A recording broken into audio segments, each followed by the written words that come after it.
Good day and welcome back to another World of Warcraft video. In this video we're going to be taking a look at how you can maximize your start in Season 3 of the War Within. Now obviously we're going to be talking about things like gearing, but if you want a more specific gearing guide, I have one for you.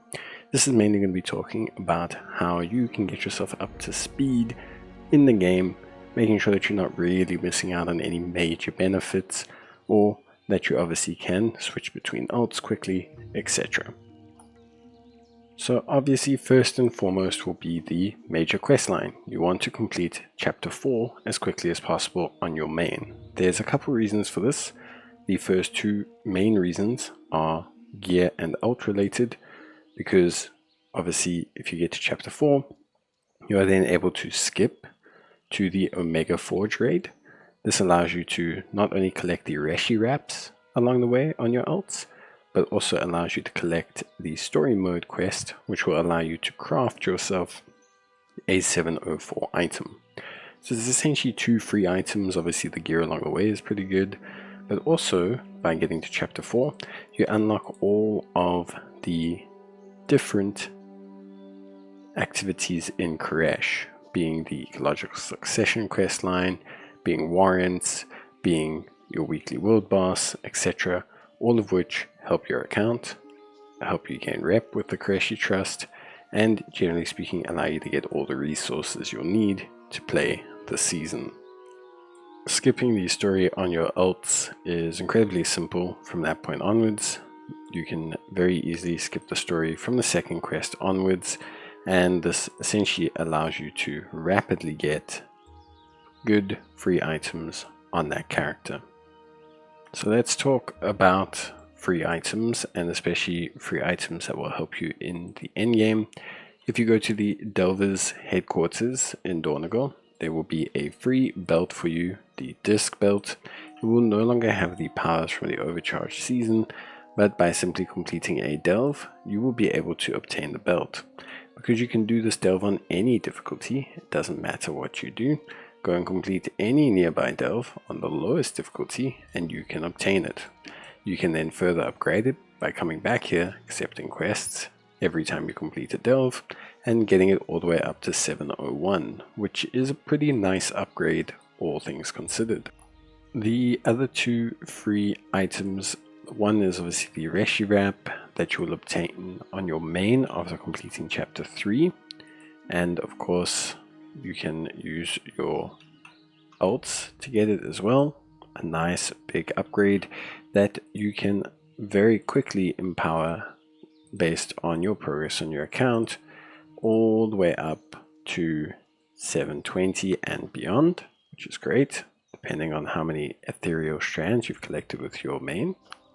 The third free item will be a special one that you can craft using this enchanted ruined ethereal crest. There's a little bit of a process to it, but basically you also get this upon completing chapter 4. You will get it from Lyria Windrunner outside the Mega Forge raid, and obviously it's a free item provided you can craft it properly. Last but not least, let's talk about the catalyst. The catalyst will become available to you upon hitting max level. You can see it here in the center of Dornogal. It allows you to convert pieces into set pieces, and this is obviously absolutely crucial if you're looking to obtain your set bonus for your character. I've already done a video on why you should upgrade your set pieces, which kind of pieces you should upgrade, but the ideal process is to upgrade hero level pieces, because this will enable you to have your set bonus without frequently upgrading them. You get 8 charges in a single season, so you can afford to use some on champion gear, but generally it should be hero or higher. But if you want to use on champion gear because it's the highest you get, you should do it. The reason I bring it up is because if you are starting now, or if you are just starting in general, you should already be pretty much able to convert 2 or 3 pieces, which will allow you to have at least your 2 set bonus, which if you apply that to the right pieces will give you a very, very, very nice boost into the season. So I highly suggest you do so. The only other notable piece of fairly easy gear to obtain outside of things like weekly quests is going to be from the Renown, the untethered boss. Every week he's guaranteed to drop you a piece of champion gear that is warband bound. This gear is not guaranteed for your class, however it is definitely one you want to pick up. You can pick up quite a few pieces here, and if you do it every week you'll quickly gather up a bit of quick pieces for your ults or your main, which is pretty good. Well, the next important aspect is going to be your Delver's journey. Now, whether you're into delving or not, delving is a great method of obtaining gear. When you want to gear up your ult, doing delves is a great way to gain it, and bountiful delves is one of the easiest ways for solo players to obtain pretty good gear. Now, of course, you need restored coffer keys. There's plenty of ways to get those, from opening pinnacle chests, weekly chests, doing quests that offer coffer key shards, etc. I'm not going to cover the process of delving too much. I have plenty of videos on it. But the one thing I will mention is early on in the season, your Delver's journey has Delver's bounties, which are very, very important boons that will give you a free piece of additional gear and additional crests upon bountiful delve completion. Is locked behind step 2 of the Delver's journey. Now, it doesn't take you too long to get there, but if you're trying to do it all in as quick a time as possible, you're probably going to have to run 4 or 5 bountiful delves on quite a few different ults. It's not something I would necessarily say you should speed run, but the sooner you can get to that tier 2 bonus, the sooner you can start to benefit from Delver's bounty maps, and you can really start to accelerate your gear gain if you are a delver. So it's quite imperative you get there as quickly as possible. And since the only way is by doing bountiful delves, it's highly suggested that you do so with as many characters as possible, which is super important.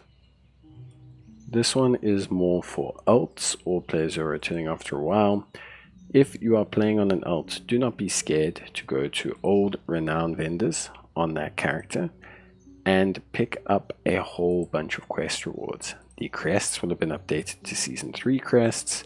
The Valor Stones are always super valuable, and basically there's no reason for you not to come pick up these items. They can help you craft incredibly cheap gear for your character through weathered crests. They can help you to upgrade and augment the gear you do get. So grabbing these early on is going to be very, very helpful if you are leveling your ults or looking to obviously, improve your gear. And whether you're on a main or whether you've switched or whether you've done anything like that, it's super important that you take a look at this because it can help you to fill up on your resources very, very quickly. The next tip is super duper simple, but it's something that a lot of players don't do, and it gives you a little bit of a boost. Obviously, it's not incredibly important, but it helps out, and that is upgrading your fiber in your Reshiram. When you are acquiring your Reshiram, you'll be given a blue grade fiber, so you can pick whichever one you want, and this determines the secondary stats of your Reshiram cloak. If you come to the crafting order vendor, or if you are a crafter yourself, you may have the ability to craft these fibers. Otherwise, you can order them to be crafted for you. Now, you'll need to hit Renown 5 with the Koresh Trust to craft them yourself, but the easiest way will be to submit a crafting order.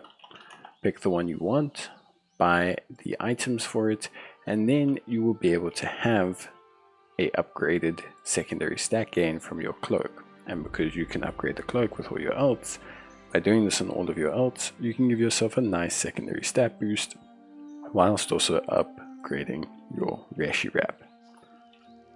Obviously, bear in mind that your Reshiram require ethereal strands. You will need to have sparks that you can use to craft your gear, sparks of starlight, and all of this, along with your catalyst, which we'll talk about now, are able to be caught up regardless of when you start.